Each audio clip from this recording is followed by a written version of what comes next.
Jérôme Pilette, récit de voyage, récit numéro 6, des beaux touristes, Playa del Carmen, Quintana Roo, Mexico. Cette fois-ci, c'était au Mexique. Je pars demain, me dit Alex Kovalev. Pas le vrai Alex Kovalev, un faux Alex Kovalev. Un gars que mon ami Mad et moi avons renommé Alex Kovalev parce qu'il ressemble à l'ancien joueur de hockey russe. Son vrai nom, c'est Alex quelque chose. Il vient de la région des Adirondacks dans l'État de New York et il est dans le même tout inclus que nous. Nous ne sommes pas dans une ville, c'est un de ces resorts greffés de force sur un bord de plage. La ville la plus proche est Playa del Carmen. Je me rappellerai toujours de l'accent du chauffeur de minibus qui nous a conduits de l'aéroport à l'hôtel. First stop, Iberostar Paraíso Beach. Un accent mexicain pareil que dans les films. Et c'était vraiment un scénario de film, parce que ce voyage-là, je l'avais gagné. Au Rap Party de 19-2, première saison. Un Rap Party, c'est une fête que donne la production en fin de tournage. À la fin de chaque journée de tournage, on crie « It's a rap !» dans le sens de « on rapaille le matériel ». Quelques jours après le dernier rap, il y a un party d'adieu où la plupart des membres de l'équipe se pointent et où une bonne partie boit trop. Je travaillais alors comme assistant de production sur divers projets télé et cinéma. À cette fête, j'avais gagné 2500 $ pour un voyage, comme dans un film. Encore plus comme dans un film, j'avais laissé traîner mon ticket sur une table en disant que je gagnais jamais dans les concours et que la seule fois où j'avais gagné quelque chose dans un tirage du genre, c'était le 2e prix pour un dessin de Pâques à l'épicerie du coin, un lapin en chocolat de taille moyenne, le gros était pour le 1er prix. Le réalisateur de la série avait tiré 2 numéros avant le mien, 2 personnes qui étaient déjà parties. Il s'apprêtait à tirer un 4e numéro alors que je venais de récupérer mon billet et m'apercevais que je gagnais. J'étais monté sur scène, ils avaient confirmé que j'avais le billet gagnant. La partie qui n'était pas exactement comme dans les films, c'est que je devais payer le voyage entièrement de ma poche, puis on me rembourserait. Dans les films, tu gagnes, cut, t'es dans l'avion, cut, t'es sur la plage, cut, t'es sous. Dans mon cas, tu gagnes, des gens qui t'ont à peine adressé la parole pendant 3 mois de tournage te trouvent soudainement super intéressant, d'autres avec qui t'as passé de bons moments sont heureux pour toi. Tu regardes ton prix, tu lis les détails, tu consultes les règlements, tu réserves, tu payes, tu dépenses et t'espères te faire rembourser 7 ou 8 mois plus tard. Alex Kovalev n'était pas encore allé à Playa del Carmen. Ce petit village de la péninsule du Yucatan a un quartier tout à fait conçu pour les touristes. Mais quand on l'assume, c'est plaisant. Mad et moi, on y était allés la veille et l'avant-veille. Soleil, plage et tequila oblige, je m'étais assez épris de la jolie bar tendresse d'une des tavernes de l'endroit. Pour ne pas faire que de la plage et des bars, on était aussi allé à la pyramide de Coba en prenant le transport en commun local. 2 beaux touristes dans un autobus rempli de travailleurs de la construction mexicains. On est montés, ils nous ont dévisagés, et on s'est dit qu'on se regarderait sans doute comme ça, nous aussi, à leur place. On ne se sentait pas trop les bienvenus. Ils avaient tous des têtes de travailleurs épuisés et bourrus. Après quelques secondes à scanner les bancs pour une place, ne croisant que des sourcils froncés tout en regrettant, un niveau de plus à chaque paire d'yeux supplémentaire, chaque morceau de linge de touriste que nous portions, un type assis tout au fond du bus m'a fait signe qu'il restait une place à côté de lui. De toute évidence, il n'avait pas reçu le mémo au sujet du regard sévère qu'il devait lancer à tout gringo montant dans le bus public. J'ai chancelé jusqu'à l'arrière, je me suis calé dans l'espace. 15 secondes plus tard, il dormait sur mon épaule. J'aimerais vraiment avoir une photo de ça. Mad et moi avons échangé un regard rempli de rire étouffé. Mais voilà, je convainc Alex qu'il doit absolument aller à Playa del Carmen en virer une salle avant de partir. Son avion partait le lendemain matin à 8 heures. Évidemment, pour faire la tournée des Grands-Ducs, il aura besoin d'un acolyte. Un peu comme Raoul Duke a besoin de son avocat et conseiller dans Peur et dégoût à Las Vegas. Évidemment, cet acolyte, ce sera moi. Mad ne vient pas avec nous parce qu'il est cané de la veille. Pour ma part, l'air des Caraïbes, comme en République, semble aider mon foie à se régénérer plus rapidement entre les cuites, et par chance, je ne me suis pas encore rendu malade avec la bouffe, même si c'est passé bien près quand je me suis gobé un piment habanero complet en une bouchée sans savoir ce que c'était. Au fait, Mad, c'est mon ami de jeunesse qui est venu en voyage avec moi.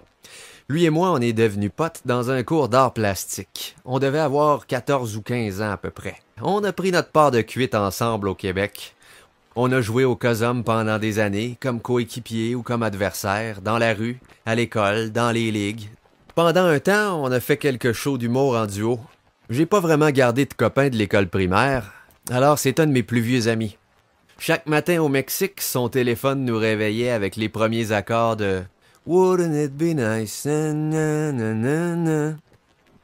J'ai encore dérivé de mon fil. Donc, Mad se couche tôt, Alex et moi on se rend à Playa del Carmen, on boit dans un club, un autre.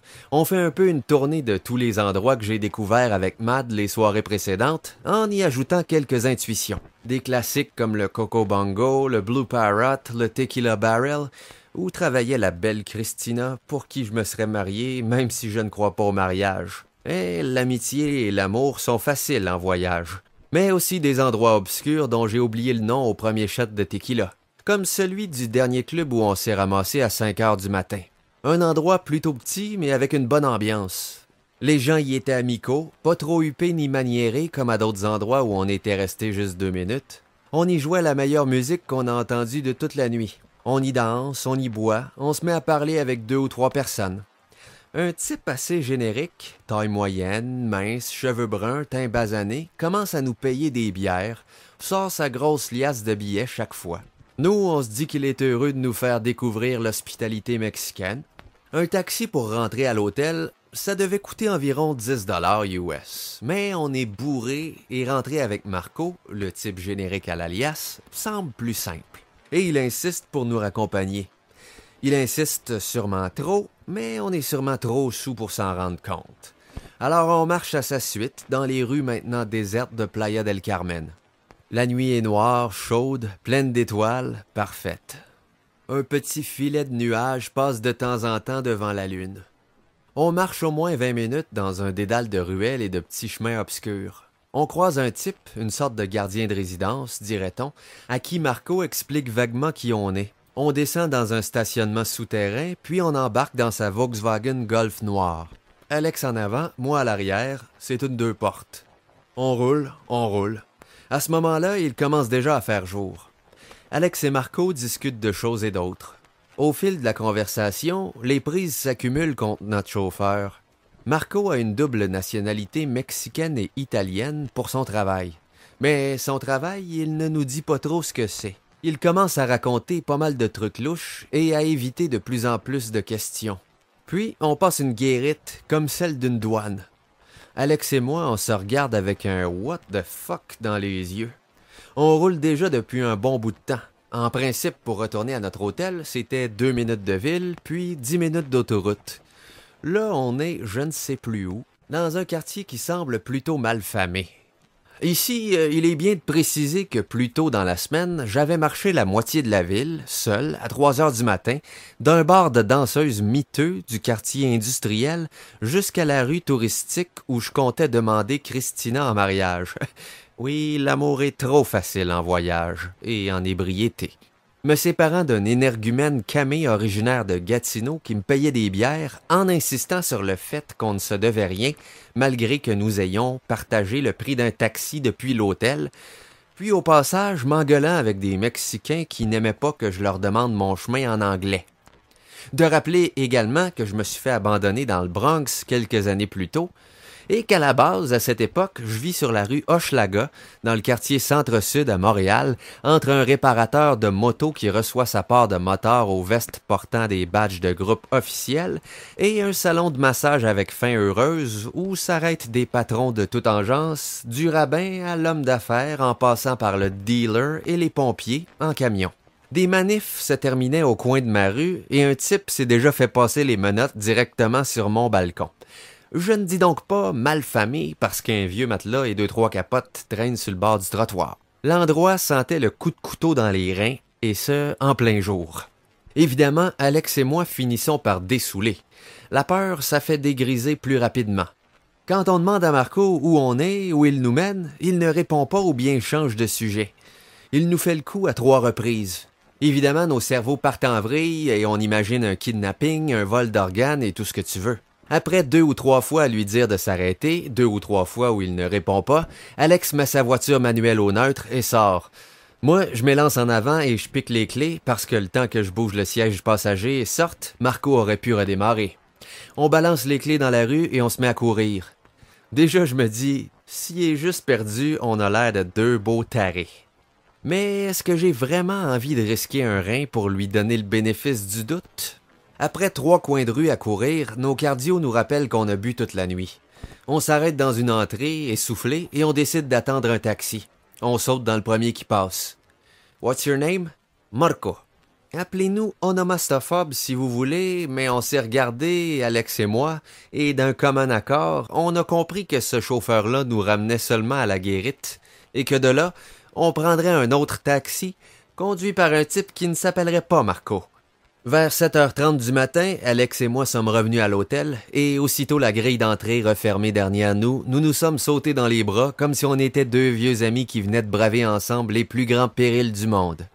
Le buffet et les restaurants du complexe ne vendaient pas de bière à cette heure-là. On est monté dans ma chambre, Matt dormait encore. Il nous restait 2 bières dans le petit réfrigérateur. Alex et moi les avons calées sur le balcon. Ça nous a aidé à décompresser un peu. Ensuite, on est allé déjeuner. Il fallait respecter les priorités. On s'est dit au revoir et Alex a pu prendre son avion à temps. C'était il y a environ 8 ans. Je ne l'ai pas revu depuis, mais il y a des gens qu'on ne voit qu'une seule fois et avec qui on sera amis pour la vie. Certains événements font des inconnus des frères. Vous savez quoi? Encore aujourd'hui, j'éprouve une sorte de curiosité macabre à propos de ce prélude à un enlèvement. Et une partie de moi aimerait savoir si je me serais vraiment fait kidnapper. Non, je n'aime pas laisser le bout d'un chemin inexploré, même lorsque ce chemin a l'air des plus mauvais.